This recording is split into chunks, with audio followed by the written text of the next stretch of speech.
Bien, merci Martin d'avoir accepté mon invitation. On va prendre les prochaines minutes pour apprendre à te connaître. Merci de m'avoir Je te invité. lance tout de suite Parfait. Je te lance tout de suite la première question. Quelle est la musique qui a marqué ton adolescence? Oh, wow. Moi, j'avais deux personnalités en musique. J'avais celle avouée et celle non avouée. C'est comme si j'étais dans le garde-robe au niveau de ma musique. C'est que j'allais dans une OK. école qui était typiquement rocker. J'avais des gens qui écoutaient Twisted Sister, qui écoutaient tous les groupes des années 80 de rock qui étaient à la mode dans ce temps-là. Et j'aimais Depeche Mode et New Order et tout ça. Puis c'était avec mes amis de, de scouts et guides, ben, les scouts, les éclaireurs avec qui j'étais, on tripait techno, musique preppy qu'on appelait à l'époque. Et j'écoutais mon dépêchement de mon New Order, mais mes amis d'école ne savaient pas que j'aimais ça dans le fond. Fait que là, Cool. aujourd'hui, je Donc, m'assume à 100% comme fan de dépêchement. la musique des scouts puis la musique de l'école. Ouais, c'est ça. T'as-tu fait les scouts pendant longtemps? J'ai fait une année de louveteau, puis j'ai fait entièrement les éclaireurs, mais j'ai pas fait les pionniers ensuite. Puis c'est combien de temps, ça, les éclaireurs? C'est environ 3 ans. 3 ans? OK. Ouais, c'est Cool. 14, 15, 16, c'est ça. Et le scout que tu es maintenant rendu grand, il fait quoi comme métier? Oh, je suis spécialiste en informatique. Présentement, j'occupe un poste de direction.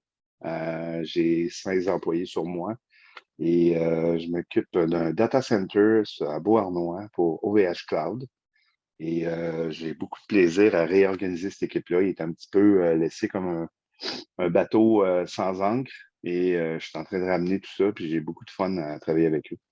Puis en 2 mots, c'est quoi un data center? Parce que C'est effectivement deux mots. C'est un centre de traitement de données, c'est-à-dire une grande salle informatique où il y a un alignement complet de serveurs qui sert à supporter soit l'Internet, soit des jeux, soit des sites web transactionnels, soit des données qui appartiennent à un client. On fait principalement ce qu'on appelle OVH, veut dire on vous héberge. Fait que il héberge des compagnies. Fait que, mettons, Robert voudrait avoir un serveur à lui là-bas, ben, il paierait une rente à chaque mois. Et notre principale clientèle, c'est les particuliers. C'est des gens comme toi et moi qui essaient de se partir un serveur web ou un serveur de jeu ou un serveur de discussion pour nerds, là. Juste comme ça. OK, cool. Et quel a été ton premier contact dans le merveilleux monde de l'impro? Moi, je suis arrivé tard dans le domaine de l'impro. J'ai commencé à 32 ans. Je croyais pas vraiment en moi.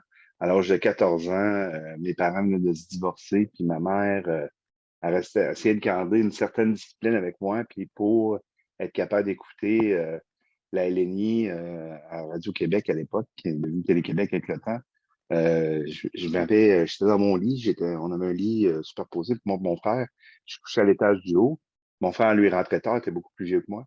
Puis j'avais, sous mes couvertes, je mettais la petite télévision 11 pouces noir et blanc avec un écouteur dans mon oreille. Puis là, j'écoutais la LNI en cachette jusqu'à 11 heures le soir, le dimanche, à la télévision. Puis c'était mes premières expériences.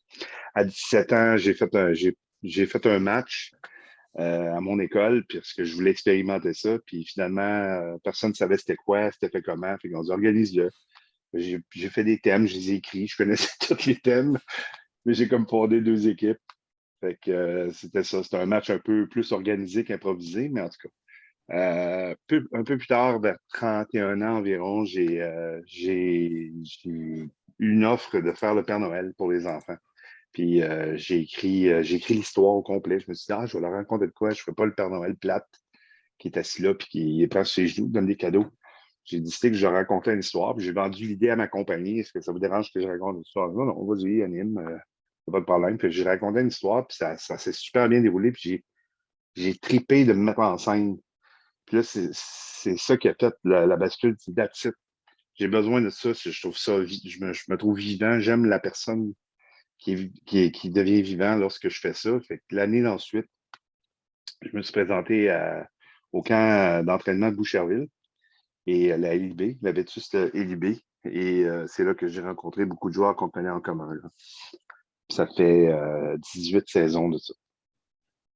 Donc, tu as passé par la LIB, la 18 saisons. Tu n'as pas joué 18 saisons la LIB. Par Non, où as-tu passé? seulement deux. J'ai été à la Lime de Chambly où on s'est rencontrés. J'ai été à la MIT à Laval. Euh, ensuite, j'ai retourné avec mes anciens de la LIB qui ont formé la RITA. Euh, j'ai joué à Drummondville dans la DRI. J'ai joué avec la LIPS à Montréal et la Limbo, que je suis membre présentement. Je suis encore membre actif de la LIPS et de la Limbo. Donc, on peut te voir jouer dans les deux ligues. Oui. Et à part l'improvisation, qu'as-tu comme autre passe-temps? La course à pied. OK. Et Cool. à regarder beaucoup de films de science-fiction aussi. Je suis un vrai fan de science-fiction. De science-fiction. Mais tu as aussi un podcast. Oui, ben, shameless plug. J'ai un podcast avec mon amoureuse qui s'appelle Les Voluptueux, que vous pouvez entendre sur Anchor, Spotify et compagnie, là. Puis vous jasez de quoi habituellement? On parle de trucs d'adultes, de comment on se sent dans une situation. On essaye le plus possible d'être léger. C'est sûr qu'il est arrivé certains sujets où c'était un peu plus, pas drame, mais plus sérieux comme sujet. Exemple, ma fille m'a apporté comme sujet à un moment donné le mouvement LGBTQ puis le mois de la fierté gay. Puis on a décidé d'apporter ce sujet-là. Puis on avait plein de questions pour elle. Elle nous a veut pas éduqué beaucoup sur le non-genré et ainsi de suite, qui est comme pour quelqu'un de notre âge, là, qui est comme quelque chose de plus nouveau, puis qu'il faut s'adapter à utiliser des pronoms différents, des choses comme ça. Puis on a parlé aussi de dépression, qui était un sujet plus sérieux, mais à la part du temps, on essaie le plus possible d'être dans l'humour, dans la légèreté, dans la dédramatisation des petits problèmes qu'on peut avoir dans la vie des fois. Cool. Puis on mettra un lien dans la description du vidéo si les gens Merci veulent beaucoup. aller voir à quoi ça ressemble. Je te propose un jeu. Tu disais que tu es un grand fan de films de science-fiction. Oui. Je vais te lancer des thèmes, des sujets, puis tu vas me dire, selon toi, quel genre de film de science-fiction, là, on le sait, il y en a quelques-uns. C'est pas juste du Star Wars, du Star Trek, il y a du Mad Max, il y en a plein de styles. Donc, le style qui représenterait le mieux ce sujet-là pour toi. OK. Donc, je te lance le premier sujet, par exemple, ta vie familiale, si c'était représenté par un film de science-fiction, ça serait quoi comme film de science-fiction? Ma vie familiale. Oh boy. Ah, il y a beaucoup de déchirements et de drames, mais il y a beaucoup d'amour aussi. Oh my God, qu'est-ce qu'on pourrait aller voir? Moi, je dirais Empire Strike Back de Star OK. Wars. Je suis ton père, Luke. Non! Et si ta carrière était un film de science-fiction, ce serait quoi? Ah, ça serait Dune, la nouvelle version de Denis Villeneuve qui OK. promet un volume 2 parce que je ne sais pas si vous avez eu la chance de le voir dans ton cas, mais c'est à long déploiement et il faut être très patient, très, très détendu. Si on essaie de faire bouger les choses vite, ça ne se passe pas comme ça. Mais si on se laisse aller dans le flow, ben, comme je me suis essayé de me laisser aller dans ma carrière, tout se passe comme à merveille. Cool. Et si les stationnements en parallèle étaient un film de science-fiction, ça ressemblerait à quoi? Les stationnements en parallèle, ce serait la série Galactica de OK. 1978. Oh, OK, celui avec le chien, avec les pattes en Ouais. tuyau de sécheuse. Là. Ouais, on voyait toujours les mêmes effets spéciaux. Fait que c'était toujours la même séquence de vaisseaux qui passaient. Fait que c'est ça. Un stationnement parallèle, ce qui fait toujours de la même manière. C'est sûr d'impressionner. Effectivement.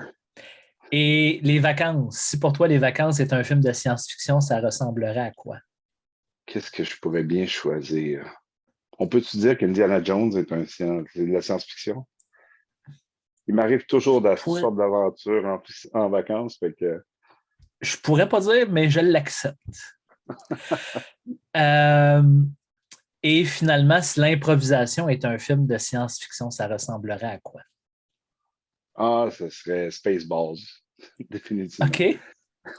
J'aime l'absurde et l'humour recherché, des fois pas déconnecté, des fois. Fait que ça me permet, c'est ça pour moi, l'impro, c'est c'est un relâchement de tous les soucis de la vie, et ainsi de suite, pour pouvoir te réinventer tout le temps. C'est ce que j'aime de Spaceballs, c'est de l'humour déconnecté. Si tu essaies d'être trop intellectuel par rapport à ça, tu ne riras pas, mais si tu fais juste te laisser aller dans le film, ben, tu vas rire. Là.